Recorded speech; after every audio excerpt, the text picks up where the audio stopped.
Godzilla King of the Monsters is a 1956 English dub of Godzilla from 1954. It was a Transworld release and it starred Raymond Burr, edited in. It also had the voice actor James Hong, who is most notably from the Kung Fu Panda franchise by DreamWorks. Here is an image of the poster that is on screen. It is a good design and even got a toy by a company by the National Entertainment and Collectibles Association. Criteria include the plot, if it's good or not, characters, Godzilla himself, whether or not it's a good design or not, if he's scary, and others. And finally, the effects. So there you go. Those are the criteria. And also, by the way, those are not in order. Godzilla's design is a great design. Even though he's in black and white, his design works for the black and white for the suit. The suit was done by, I think, Hiro Nakajima, and it was well done. They made him look so big.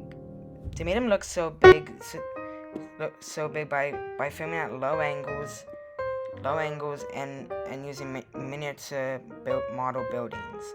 This allows Godzilla to look humongous. Also, Godzilla in the movie is stated to be 400 feet tall. I don't know how many meters that would be because I didn't look it up. Sorry about that. But yeah. Also, Godzilla, but there are cons to Godzilla. One thing is that he is slow and lumbering. This is due to the suit being way too heavy. And also, Godzilla in some shots look doofy due to a hand puppet being used. This also, because of that, Godzilla looks a little bit goofy in some shots, but that is about it. But it does take away from his design.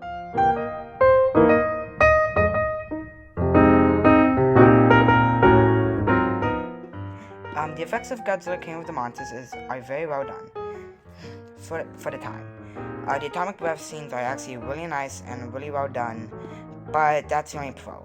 The downside to this is that most of the chroma keys are bad except for a shot where Godzilla's over the hill.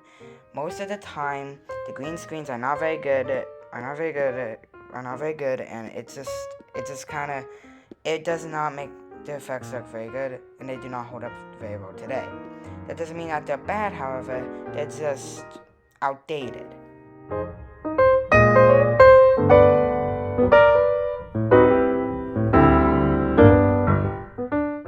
The characters in Godzilla King of the Monsters are very dull, except for a paleontologist character in Dr. Serizawa. I forgot the paleontologist character's name, however, he is really good in the movie. He also protested not to kill Godzilla. Dr. Serizawa is a reluctant scientist who invented the oxygen destroyer. Dr. Serizawa invented the oxygen destroyer, a device that is capable of killing Godzilla. This is important as they think this could kill Godzilla. However, Dr. Serizawa is reluctant to use it. However, he then reluctantly agrees to use it in secrecy. He then sacrifices himself to kill Godzilla and save the world. There's also Steve Martin, played by Raymond Burr. Like I said, he does an okay job, but he's only just there to narrate what is happening.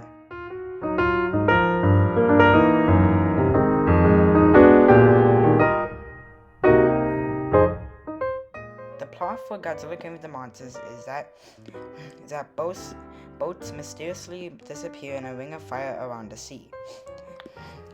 A news reporter, Steve Martin, comes up to Panda and visits his friend Dr. Serizawa. Once he lands, he's questioned about the boats. Rescue boats also go missing. This causes concern over people and civilians. They then question the people of Odo Island, who think it is the cause of their god Godzilla. Later that night, a storm occurs with Godzilla attacking, although we do not see him on screen. Then the next day, they see Godzilla over a hill. This scares a lot of people, and as such, the panic ensues. Then Godzilla attacks a couple cities. They then go to Dr. Serizawa for help use the oxygen destroyer against Godzilla. He goes with no. He says no until a radio broadcast of a prayer for peace touches Serizawa's heart, and he agrees, but only as he could see. They then do it. They then succeed to kill Godzilla with this oxygen destroyer, dissolving him into nothing. And Dr. Serizawa kills himself to ensure that the oxygen destroyer remains a secret. The plot is actually pretty solid for its complex modes on good and evil, and the characters help with that, even though they're pretty dull. My main problem with the plot is that actually I don't really have a problem at all. It's just a fine story that is a complete story. It's just a complete story. There's nothing else for me to talk about. So yeah, I guess if I had to nitpick, maybe there could be some scenes that are a little bit too drawn out, and also the runtime is a bit, and also the pacing's a bit slow for me. But other than that, it's a good story.